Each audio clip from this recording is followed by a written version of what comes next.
ଆଉ mother's day ପାଳନ ବହୁତ ଭଲ ଭାବରେ ହେଇଗଲା। ଆପଣଙ୍କର ବି ହେଇଥିବ।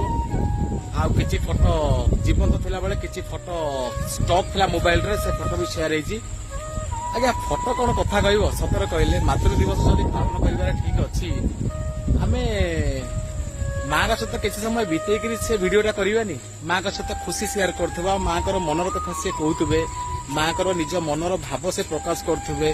ଆମେ ମାଙ୍କ ସହିତ ଗୋଟେ ହସ ମେଞ୍ଜାସରେ କିଛି ସମୟ ଆମେ କଟଉଥିବା, ମାଟି ଭିଡିଓରେ କହୁଥିବା, ଆମେ ଭିଡିଓରେ କହୁଥିବା, ସେ ମୁହୂର୍ତ୍ତରେ କେତେ ସୁନ୍ଦର ହବ କହିଲେ। ମ୍ୟାକ୍ସିମମ୍ ଫଟୋ ଆସିଛି ଷ୍ଟିଲ୍ ଫଟୋ, ସାଙ୍ଗରେ ଛିଡା ହେଇଛନ୍ତି, ହାପି ମଦର୍ସ ଡେ ଆଉ ବିଶ୍ୱ ମାତୃ ଦିବସ। ଯଦି କଥାଟି ମୋର ଠିକ ଲାଗେ ଆଜ୍ଞା ମତାମତ ନିଶ୍ଚିତ ଦେବେ। ସତରେ କଣ ଆମେ ମାତୃ ଦିବସ ଠିକରେ ପାଳନ କରୁଛନ୍ତି? ମନେ ପଇଲା ଫଟୋ କୋଉଠି କଣ ଦିଅ ଛାଡି ଦିଅ, ୱିଶ କରିଦିଅ ସୋସିଆଲ ମିଡିଆ ଯେହେତୁ ଅଛି।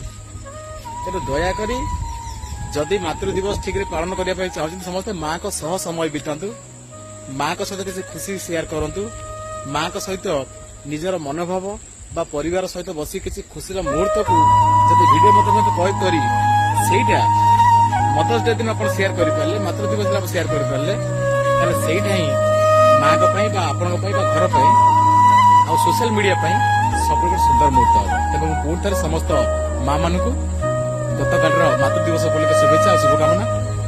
ନମସ୍କାର।